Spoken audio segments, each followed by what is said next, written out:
Hi, so today we're going to talk about the spinal red flags.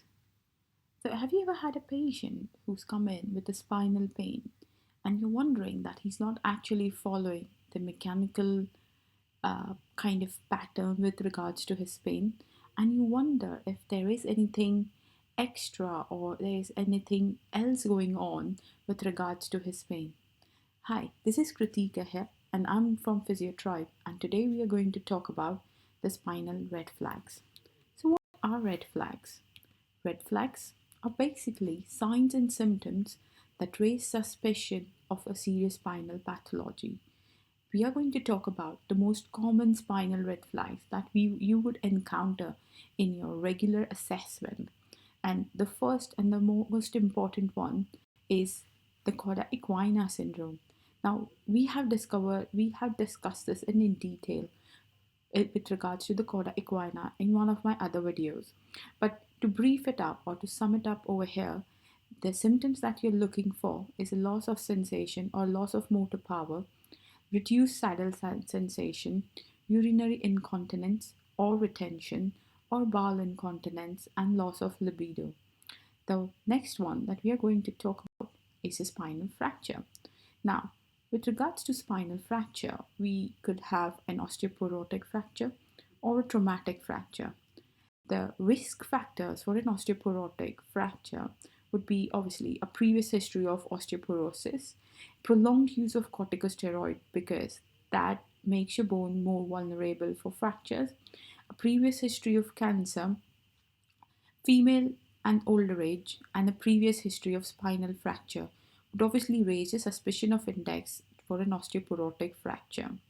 The next one in line is a spinal malignancy. So, when would you think that it could be a malignancy that could be causing your patient's symptom? If, say, for example, they have severe pain that's progressive and that's constant, they're complaining of night pain, they're unwell, thoracic pain, and obviously they come up with saying they have had an unexplained weight loss and a back pain that they can't really pinpoint to the cause of it. And so that's when you'll probably think that maybe it's probably related to spinal malignancy or a previous history of cancer. That can always point towards a spinal malignancy or probably raise a suspicion of index towards maybe this pain could be related to a spinal malignancy. The next line is your spinal infections. Now, spinal infections such as TB, discitis, and spinal abscesses can also represent as spinal pain, and it's really important to identify what sort of a pain might be causing, whether it is due to an infection. Again, the signs and symptoms that would point you towards a spinal infection would be a neurological symptoms, that is again loss of sensation or loss of motor power, fever, fatigue, and an unexplained weight loss. The next one in line that we're going to talk about is ankylosing spondylitis. One of the reasons why it's important to identify this early on is because the management of this kind of back pain completely is different from your mechanical lower back pain. And like I said, it's important to identify because your management changes.